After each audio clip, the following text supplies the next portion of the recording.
I'm here with the creators of the new Teenage Mutant Ninja Hero Turtles. Please introduce yourself, guys. Hi, I'm Kevin Eastman. I'm the co-creator. Hi, I'm Rich Magallanes. I'm Senior Vice President of Nickelodeon Animation.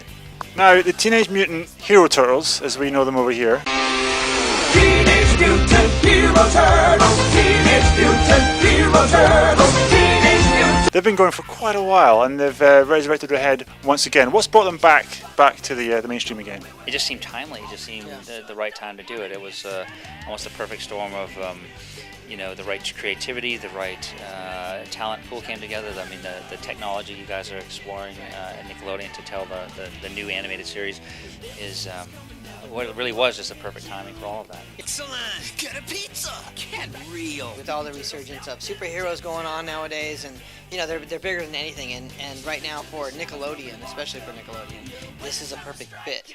I mean, for me, it's like what I love is mostly the visual aspect. I think the stylization of the characters. If you're talking about anything from the color schemes to the different heights, to the fact that Splinter's much taller, April's much younger, but that's almost as a side, because it's still it's almost story came first, look came first. Story came first. The visual setting, like the city as an actual character, came second. The kinds of stories that wanted to tell third, and then the characterization of fitting everything, backing them into it, I think just worked on every level. Yeah, I mean, really, it always starts with the characters first, and at the core of the property are these four great characters. And then, we wanted to do this in CG, which was also, new for the TV series. And then we just didn't want to do it just in CG. We wanted to do it at a new level. One of the things that's very famous about the Turtles for me is the humour. I remember a particular episode of the last set of series where they crossed over with the original series. Fantastic kind of stuff. Is this the kind of thing you're going to be keeping up? Because please keep that kind of stuff up.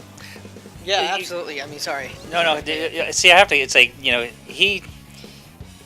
Rich and Ciro reinvented. It came up with this reinvention, this look, this style, the pacing, the story, the concept. I sort of came in almost as a fan, as a secondary. The way I came in, and they showed me what they were doing, and I just fell apart. I just thought it was so funny, so original, so.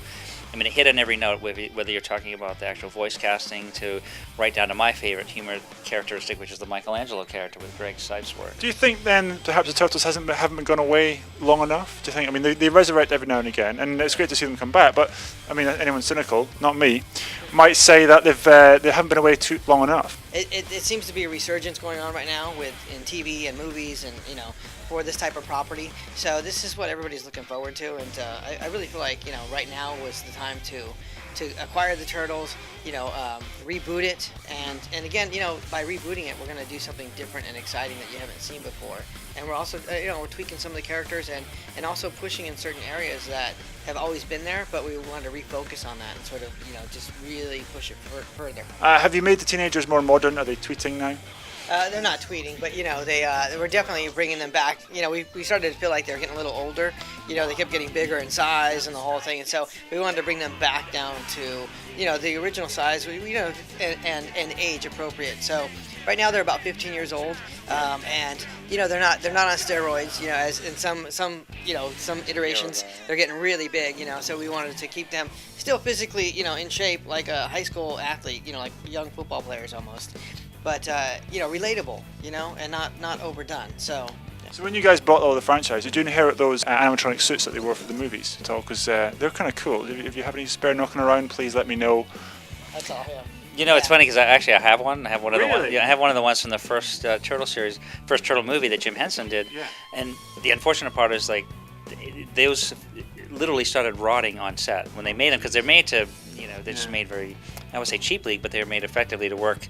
But the materials that they're made of, they just deteriorate very quickly. And so I protect it as much as I can, but it's still, it's like you look at it and it starts to crumble. So what I think is amazing is that you think of almost 30 years ago, the first Turtle sketch was drawn, the first Turtle comic was self-published in 1984, and in the fact that we're in London almost 30 years later and we pack an auditorium with fans waiting to see a new series is a huge compliment. Absolutely. I can't believe, to me it's like, that's, and I can't say enough about, whether we never thought the first comic would sell. We never thought the first animated show would work. We thought the first movie would bomb, and time again from, the new comic series I started working on about a year ago, and the fans came back out, and that's, embracing that again. It's an overwhelming compliment. We'll have to wrap this up then, guys. But thank you very much. We'll say turtle power. Turtle power. Turtle power. Turtle power.